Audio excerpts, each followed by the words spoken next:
Assalamualaikum warahmatullahi wabarakatuh. Halo pemirsa setia Sultan TV dimanapun Anda berada. Senang rasanya nih pemirsa pada hari ini kembali lagi bersama saya Raud Lorida, tentunya dalam special talk show di Sultan TV. Pemirsa, jika kita bicara mengenai DPRD, mungkin yang terlintas di kepala kita adalah rapat yang serius, perdebatan anggaran atau aturan yang kaku.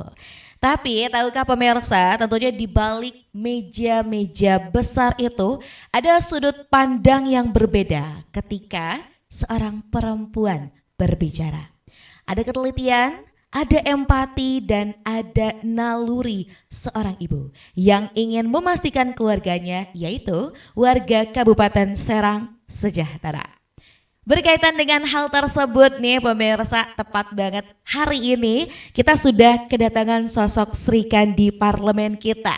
Mari kita sapa terlebih dahulu. Di sini ada Ibu Sri Rezeki nih yang merupakan anggota Komisi 2 DPRD Kabupaten Serang. Boleh Bu digunakan mikrofonnya. Assalamualaikum Ibu. Waalaikumsalam warahmatullahi wabarakatuh. Apa kabar nih Bu? Alhamdulillah sehat walafiat. Alhamdulillah. Luar biasa. Masya Allah, takbir kalau gitu ya.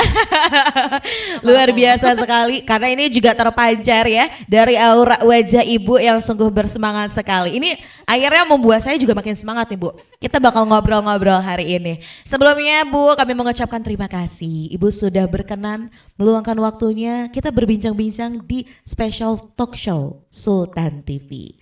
Sama-sama Mbak. Oke, kita akan asik-asik berbincang nih Bu ya. Nah ini tentunya mengenai bagaimana sosok perempuan dan berkiprah pula gitu kan ya di bangku DPRD sebagai bagian anggota parlemen. Tentunya Bu ya, kalau kita mengulik terkait hal tersebut itu kan sebuah pekerjaan. Pastinya juga bukan suatu hal yang mudah.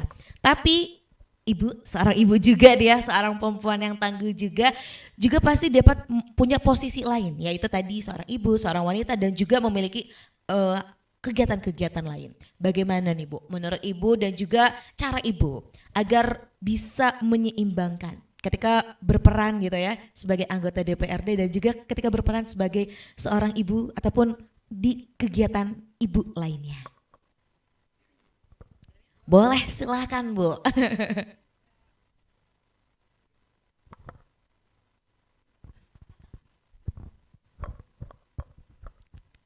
Jadi mungkin pertama-tama saya ingin memperkenalkan diri dulu ya, Mbak Rida ya. Assalamualaikum warahmatullahi wabarakatuh. Ya, perkenalkan Sobat Sultan TV ya. Mbak Rida, saya Sri Rezeki, anggota DPRD Kabupaten Serang dari Komisi 2, fraksi Partai Kebangkitan Bangsa. Begitu ya. Tadi pertanyaannya,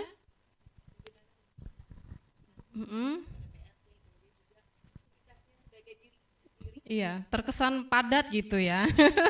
Memang sih kadang-kadang kita merasa ngos-ngosan gitu ya. Memang kalau jadwal itu kan sudah ada di Banmus nih, setiap hari sudah banyak kegiatan dari Senin sampai dengan Jumat, kemudian Sabtu Minggu biasanya untuk keluarga gitu kan ya. Tapi saya itu sangat menikmati sekali Mbak peran saya sebagai anggota DPRD. Karena sejujurnya saya ini tipikal perempuan yang apa ya, bisa dikatakan workaholic gitu kali ya. Jadi justru kalau memang nggak ada aktivitas, kalau nggak ada kerjaan, justru malah cemas. Gitu. Kemudian kalau untuk menyeimbangkan peran saya sebagai seorang ibu ya, ada yang bertanya, gimana mengatur waktunya katanya untuk ngurus anak. Kebetulan anak saya udah kelas 3. Jadi sekolahnya dari pagi sampai sore Mbak. Dari pagi pulang jam 4 sore gitu kan. Saya berikan dia kesibukan di luar untuk belajar supaya bisa beradaptasi juga nih, maminya sibuk ya, dia juga punya kesibukan lain seperti itu. Oke. Itu sih Mbak, jadi kita sama-sama punya kesibukan lah ya, antara aku dengan anak ini. Begitu. Jadi tetap akhirnya semua perannya bisa dibabat habis seperti itu ya, Bu ya. Dan Mumpung tadi masih juga, muda ya. ya betul banget. Jadi memanfaatkan kondisi yang masih ada, tentunya bukan hanya aktif tadi sebagai seorang ibu, namun tetap aktif juga ya, dan tadi bekerja keras di bangku DPR. Cocok, Betul ya Bu iya. ya. Nah tapi Bu ini bagaimana sih gitu ketika akhirnya pertama kali lah Ibu akhirnya terjun gitu ya menjadi anggota DPRD Kabupaten Serang. Nah, ini yang menarik nih. Kenapa tuh Bu? Biasanya kalau podcast memang selalu ditanya hal Iya, seperti betul, ini ya, betul. motivasi, latar belakang gitu ya. Jadi Mbak, sebetulnya cita-cita saya itu simple banget Mbak dulu Apa tuh? tuh. Saya itu cuma mau jadi kerja di corporate gitu ya. Oke. Dengan jabatan yang sesuai dengan passion saya dan juga ya dapat gaji yang cukup lah ya. Rasanya itu sudah cukup membuat saya nyaman, nggak muluk-muluk jadi anggota DPRD gitu. Tapi seiring berjalannya waktu, sepertinya takdir membawa saya untuk menjadi anggota DPRD. Jadi waktu itu ada yang menawarkan, jadi ya beberapa kader parpol yang berbeda gitu dari beberapa warna gitu kan, melamar lah ya istilahnya, melamar. Tapi saya kan lihat ya ada perbandingan partai mana nih sekiranya yang cocok gitu. Dan sebetulnya saya ini awalnya di Cilegon Mbak, nyalonnya gitu di Cilegon. Tapi sebelum di CT itu saya telusuri dulu nih dapil yang akan saya perjuangkan lah ya nantinya. Setelah saya pikir-pikir waktu itu, wah kalau misalnya saya menang nih jadi anggota DPRD Kota Cilegon gitu ya, saya nyalonnya di Cilegon, berarti nanti hak-hak dan aspirasi masyarakat warga Cilegon nih yang saya disuarakan. perjuangkan Betul, gitu ya. betul. Sementara saya lahir di Kabupaten Serang, tumbuh dan besar di Kabupaten Serang gitu kan. Akhirnya pemikiran tersebut itulah yang mendasari saya, ya udahlah saya mengundurkan diri dari Kota Cilegon ya waktu itu. Lalu saya mendaftar di Kabupaten Serang. Oke. Itu. Itu awalnya Bu ya. Tadi ke Awalnya. Cilegon, akhirnya Kabupaten Serang. Kabupaten Serang.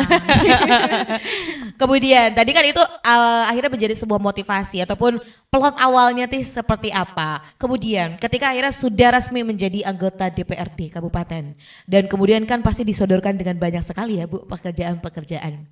Nah ini Bu bagaimana bisa menyesuaikan dengan aktivitas yang sebelumnya gitu yang memang sudah Ibu lakukan?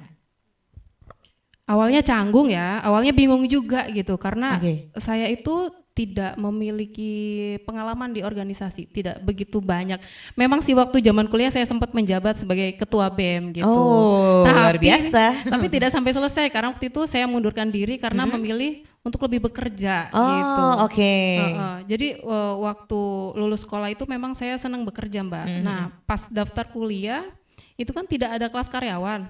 Ya udahlah saya ikuti kan kelas pagi gitu. Nah kemudian ada panggilan untuk bekerja di salah satu perusahaan media massa juga tuh ya waktu itu. Akhirnya saya mundur lah dari ketua BEM itu ya. Mundur. Jadi saya rasa pengalaman organisasi saya ini masih belum cukup gitu kan. Tapi hal itu tidak membuat saya walaupun merasa kurang juga ya sudahlah, ini kan masih banyak juga. Sebetulnya kan orang-orang ini juga kan nggak semuanya bisa gitu kan. Betul. Tapi kan kita mencoba untuk belajar, Berusaha. mendekati senior-senior yang lebih berpengalaman gitu kan. Kemudian kita bagaimana caranya untuk membangun komunikasi yang efektif dengan mitra-mitra kerja kita, dengan dinas-dinas seperti itu ya. Iya, oke.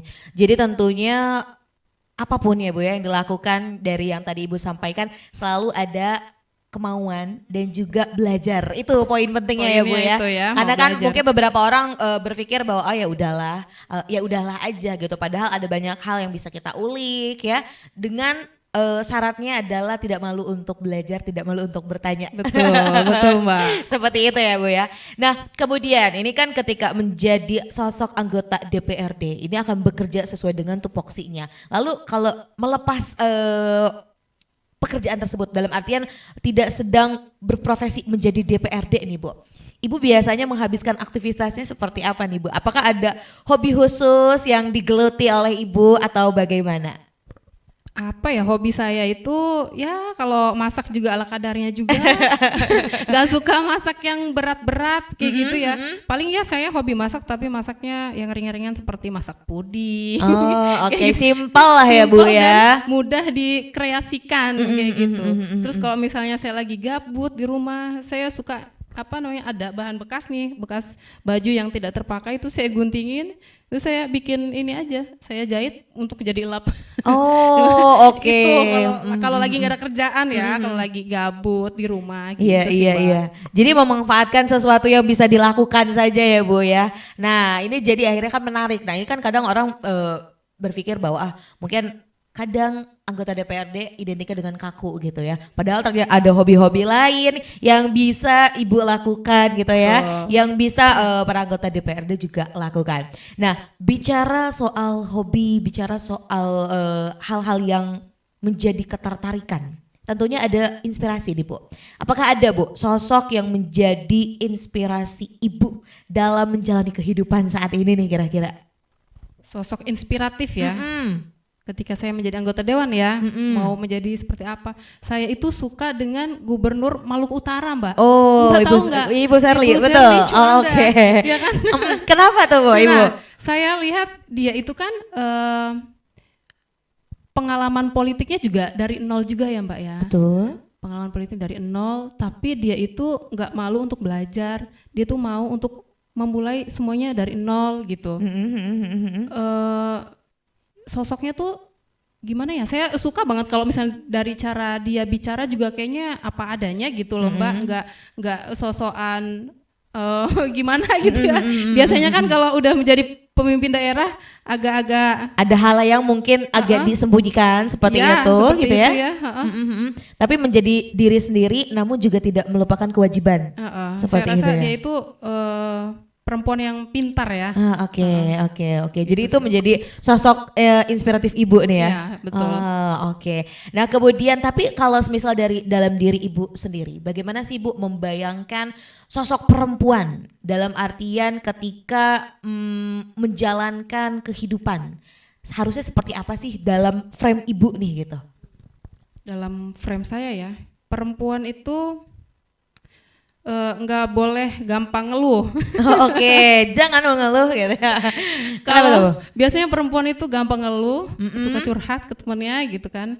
Tapi di frame saya nih, perempuan harus punya bekal. Oke, Perempuan bekalnya harus apa nih punya Bu? Bekalnya pendidikan ya tentunya. Penting gitu kan. banget. Pendidikan, kemudian dia juga harus selain pendidikan dia juga harus punya sumber pencarian sendiri Mbak, supaya Oke, tidak tergantung mandiri gitu juga, ya, mandiri. betul. Itu sih frame perempuan. Oke, Menurut saya. Oke, jadi itu ada sebuah gambaran perempuan dari Ibu sendiri ya, tadi pendidikan. Karena betul ya Bu ya, bicara soal pendidikan dan juga bicara soal tanggung jawab lah. Ini kan ada kaitannya bahwa tidak ada yang bisa bertanggung jawab atas diri kita sendiri kecuali diri kita ya Bu ya. Iya, mau siapa lagi? Masa mau mengandalkan Bapak Presiden juga nggak mungkin kan ya.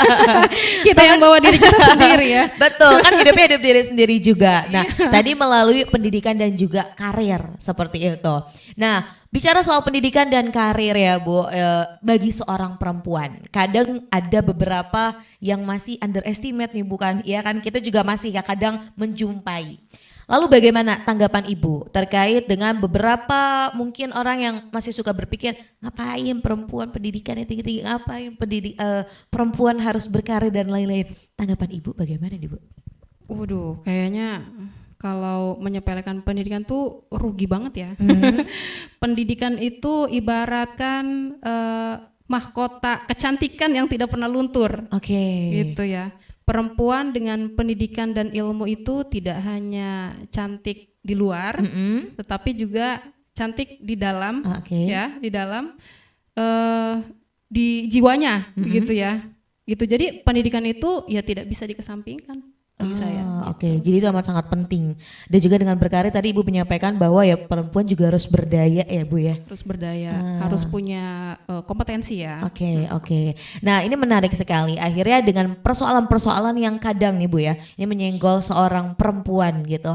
Apa sih Bu yang ingin Ibu bawa gitu sebagai anggota DPRD Kabupaten Serang mewakili perempuan-perempuan yang ada? Sebagai anggota Dewan Perempuan ya. Iya. Jadi kita itu harus bisa mengangkat isu-isu terkait perempuan dan juga bisa menciptakan kebijakan-kebijakan yang pro terhadap perempuan, gitu kan. Keterlibatan perempuan di parlemen ini tentu akan sangat membantu sekali dalam memperjuangkan hak-hak perempuan ya. Seperti layanan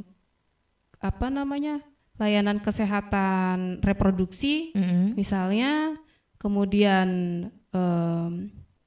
KDRT gitu Bantuan kan, perlindungan ya Bu ya. dan juga ada lagi pernikahan dini juga kan. Nah itu ini yang lagi rame-rame juga kita- ya Bu ya.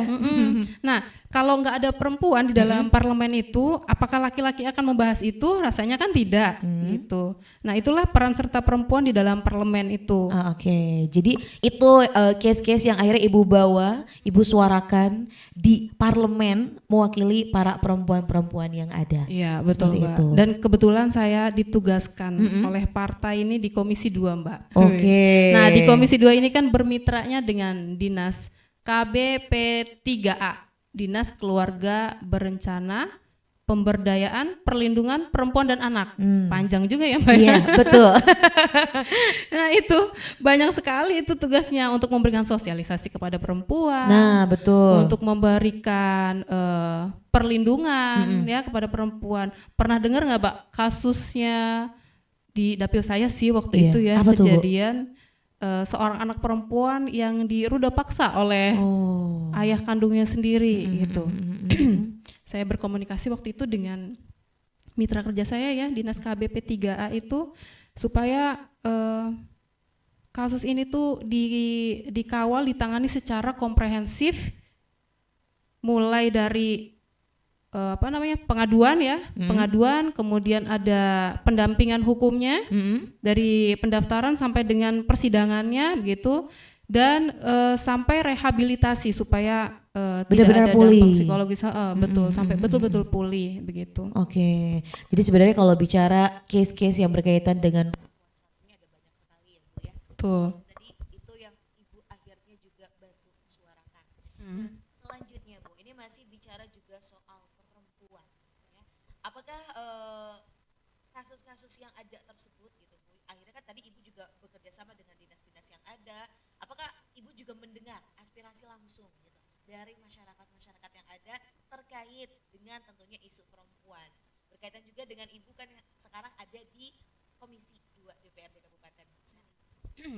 Biasanya nih kalau misalnya saya turun ke dapil ya Mbak ya, ibu-ibu yang saya undang, biasanya kalau reses atau kunjungan dapil gitu kan ya, ibu-ibu biasanya aspirasinya itu malah bantuan sosial itu Mbak. Saya juga, kenapa ibu minta bantuan sosial seperti sembako itu kan, mereka itu sangat mengharapkan sekali Mbak. Betul. Curhatan hati mereka itu katanya suaminya kan tidak bekerja gitu. Nah kok nggak dapat bantuan seperti itu kan? Ya saya sampaikan ke mereka bahwasannya bantuan sosial seperti itu tuh melihat berdasarkan kesejahteraan, database kesejahteraannya itu kan ada desil berapanya gitu. Jadi tidak semua orang itu bisa mendapatkan bantuan sosial gitu. Ya tantangannya di sini untuk gimana caranya supaya perempuan ini kan yang menyampaikan aspirasi ini bisa dapat pekerjaan intinya mah, supaya punya pemasukan gitu ya. Saya coba koordinasi dengan Disnaker, bahwasannya ada nggak sih pelatihan khusus gitu ya untuk ibu-ibu yang nggak punya pekerjaan. Nah dari Disnaker itu sebenarnya ada Mbak pelatihan untuk perempuan-perempuan itu ya, seperti pelatihan menjahit gitu ya, konveksi. Nah bagusnya lagi sekarang ini kan ada di setiap desa itu ada koperasi desa Merah Putih. Koperasi Merah Putih, betul. Kemudian ada SPPG juga ya, MBG. Nah, untuk ibu-ibu yang punya keahlian menjahit, saya bilang kan coba di Koperasi Desa Merah Putihnya di setiap desanya tuh diadakan jasa konveksi. Supaya ibu-ibu yang punya keahlian atau skill menjahit itu bisa berdaya di situ Betul. melalui Koperasi Desa. Begitu, Mbak. Jadi itu ya Bu, akhirnya sebenarnya memang kan tentunya terkait dengan perekonomian masih erat ya Bu di sini, khususnya juga di Kabupaten Serang, di Provinsi Banten masih harus dientaskan seperti itu. Melalui tadi dengan berbagai program dari pusat yang akhirnya juga ini dapat disesuaikan dengan tiap-tiap daerah. Tadi Ibu menyampaikan ada Koperasi Merah Putih ya, ada SPPG juga, akhirnya kan ini berdaya dan ini juga mengingatkan bahwa ya baik pria ataupun wanita kita harus berdaya. Betul ya Bu ya. Betul. Tapi Bu ini kan bicara soal mengunjungi ataupun mendengar aspirasi. Ada nggak sih Bu satu cerita yang akhirnya sangat memorable gitu bagi Ibu berkaitan juga dengan perempuan?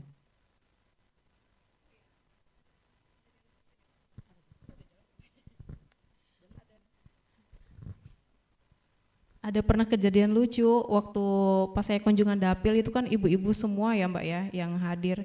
Dia itu aspirasinya unik sekali bahwasannya dia merasa keberatan kalau misalnya dia harus KB setiap bulan gitu ya. Oh, Ini benar-benar itu aspirasinya ternyata Bu. ibu-ibu ya di setiap wilayah kan beda-beda ya. Iya. Itu yang paling saya kira ini unik sekali gitu kan. Akhirnya saya tawarkan aja program dari Dinas KB bahwasannya ada sih Bu alat kontrasepsi gitu ya.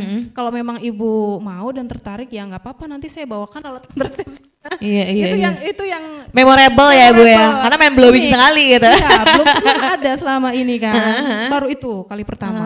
Oke. Dan tentunya ketika ada yang menyampaikan aspirasi itu juga tidak lupa untuk memberikan edukasi ya Bu ya. Iya, berikan edukasi. Akhirnya itu secara berkala tentunya sebagai anggota DPRD Ibu pasti sering banget mendengar-dengar keluhan-keluhan dan aspirasi, betul Bu? Banget. Dan bicara soal aspirasi tadi ya Bu ya, ini juga kan tentunya ada banyak yang akhirnya perlu juga disampaikan dalam meja parlemen. Bagaimana Ibu dapat menyuarakan hal-hal tersebut? Ada nggak sih Bu tantangan yang akhirnya Ibu rasakan atau hadapi ketika Ibu mencoba menyuarakan ya tadi case-case ataupun aspirasi masyarakat yang tadi disampaikan dan akhirnya Ibu harus juga sampaikan kepada di parlemen? Yang menjadi tantangannya ya, yang menjadi tantangan itu dari dapil ada aspirasi tapi tidak segera terrealisasi. Begitu. Karena kan masyarakat kan nggak tahu bahwasannya untuk merealisasi aspirasi itu butuh anggaran. Sementara kita kan yang di dalam ada jadwalnya gitu ya Mbak ya. Iya. Kapan aspirasi ini akan diturunkan, kemudian untuk realisasinya tuh harus nunggu anggaran turun gitu tuh. Itu tantangannya, bagaimana kita menyampaikan juga kepada masyarakatnya seperti itu gitu loh. Oke, jadi itu tantangannya ya Bu ya. Ya. Kadang kan ya sebenarnya sebagai masyarakat kita ingin segera tentunya, tapi ternyata ada birokrasi yang harus dilakukan. Iya, birokrasi itu kan tidak semua orang tahu ya. Betul. Hanya yang di dalamnya aja yang tahu. Tapi tentunya tetap mengusahakan ya Bu ya Tetap hal-hal mengusahakan. tersebut agar dapat didengar. Ya, kita mengingatkan OPD terus menerus walaupun OPD-nya bosan. Mitra kerja kami walaupun harus bosan gitu ya, Iya, tapi iya. ya tugas kami untuk bicara kan. Tugas anggota dewan untuk bicara, menyampaikan. Oke, karena kan sebagai perwakilan rakyat gitu. Ya, betul. Ya bisa mewakilkan aspirasi rakyat juga. Nah, lalu Bu, ini bicara masih soal perempuan dan juga Kabupaten Serang. Bagaimana Ibu melihat prospek ke depan lah ataupun harapan ke depannya terkait dengan perempuan yang berdaya dan juga ini berdampak pada pembangunan di Kabupaten Serang? Kalau di Kabupaten Serang ya, saya melihat di Kabupaten Serang ini ibu-ibunya suka bikin kue ya. Jadi oke. kayaknya pembangunannya tuh di bidang ekonomi sepertinya. Banyak UMKM dari ibu-ibu yang bisa dijadikan nilai ekonomi gitu ya. Oke, jadi sih itu kalau ya Bu saya ya lihat. harapannya. Kebanyakan sih ibu-ibu kayaknya UMKM bikin-bikin kue seperti itu. Kalau di sini ya. Kalau di saya lihat. Kabupaten Serang sendiri hal-hal itu banyak ya Bu ya, Iya. dilakukan oleh para warganya dan juga oke. Jadi akhirnya juga butuh bantuan Bu. Modal Tentunya, usaha. Selain bantuan usaha tentunya kan pasti ada regulasi-regulasi yang nanti mungkin harus diperbaiki ataupun disesuaikan dengan yang ada. Ibu siap ya Bu untuk menopang atau ibaratnya menyuarakan suara tersebut? Siap, pasti dong siap gitu kan. Nah kebetulan kan di mitra kerja kami ada yang namanya dinas sosial gitu kan. Ada dinas sosial, dinas perikanan juga tuh. Nah Oh oke. keduanya ini sama-sama memiliki program kerja untuk memberikan modal usaha. Nah kalau dinas perikanan ini kan modal usahanya dia mengolah bahan ikan ya, misalnya untuk jadi kerupuk gitu Iya. kan. Kan ada aja tuh ibu-ibu yang UMKM-nya tuh mengolah ikan untuk dijadikan kerupuk. Nah itu ada programnya untuk dibantu diadakan alatnya seperti itu Difasilitasi lah seperti itu betul. gitu ya. Kemudian dinas sosial juga ada usaha ekonomi produktif oke. gitu. Ada kalau kita jadi anggota dewan itu harus rajin-rajin menggali program apa aja gitu. Iya betul Di betul. dinas itu. Dan akhirnya dapat dimanfaatkan, dapat disosialisasikan Iya, harus dengan masif kepada dengan aktif, mohon maaf, kepada para masyarakat seperti itu ya Bu ya. Iya, harus kita serap semaksimal mungkin. Gitu ya. Jangan sampai programnya banyak tapi nggak terserap. Itu kan Sayang kan? Heeh. ya. Nah, baik Ibu yang rasa kita berbincang-bincang nih ya, berbahas soal perempuan dan juga kiprah Ibu sebagai anggota DPRD sudah terlewat 20 menit loh. Oh serius? Kok cepet banget? Ngobrol-ngobrol tuh suka nggak kerasa. Iya ya. Perjumpaan kita pada hari ini, boleh Bu disampaikan closing statementnya kepada pemirsa setia Sultan TV. Closing statementnya mungkin pesan aja kali ya. Boleh, untuk Ibu, para silakan. perempuan-perempuan di Indonesia. Luas banget ini di Indonesia, khususnya di Kabupaten Serang, Provinsi Banten gitu ya. Bahwasannya tadi yang saya sampaikan, perempuan jangan menyepelekan pendidikan. Pendidikan itu sangat penting. Pendidikan itu mahkota kecantikan yang tidak pernah luntur. Dan dengan adanya pendidikan dan juga ilmu yang ada di dalam diri perempuan itu tidak hanya membuat wanita itu cantik dari luar, tetapi juga cantik di dalam secara jiwanya gitu ya. Oke. Begitu. Baik, itu pesannya ya Bu ya. Ya. Untuk seluruh perempuan yang ada di Indonesia secara luasnya ya Bu ya, atau secara spesifiknya yang ada di Kabupaten Serang. Mari kita berdaya bersama ya Bu ya, tentunya menjadi perempuan yang bukan hanya tadi Ibu menyampaikan bahwa hanya cantik rupa saja, tapi juga kita harus behaviornya, kemudian juga pendidikannya, agar tentunya sebagai perempuan dan seorang ibu atau calon ibu ini kan pasti akan berdampak pada generasi-generasi selanjutnya. Terima kasih Ibu. Sama-sama. Tadi kita ngobrol-ngobrol di talk show spesial. Semoga apa yang kita bicarakan pada hari ini bermanfaat dan dapat memotivasi seluruh pemirsa. Amin. Amin. Sehat, bahagia, semangat. Sehat, bahagia, dan semangat luar biasa sekali. Nah, kalau begitu Ibu, terima kasih sudah berkenan untuk datang ke Sultan TV. Jangan bosan Ibu, nanti kita ngobrol-ngobrol lagi nih Bu. Siap, insyaallah, Mbak. Kita tutup Ibu perjumpaan kita pada hari ini. Pemirsa setia Sultan TV dimanapun Anda berada. Demikian tadi kita berbincang-bincang asik bersama anggota DPRD Komisi 2 ya, khususnya ini Kabupaten Serang.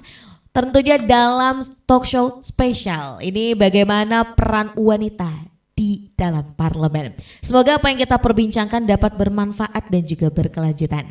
Saya Raudla Rida dan segenap kru yang bertugas pada hari ini mengucapkan terima kasih. Pamit undur diri. Sampai jumpa. Wassalamualaikum warahmatullahi wabarakatuh.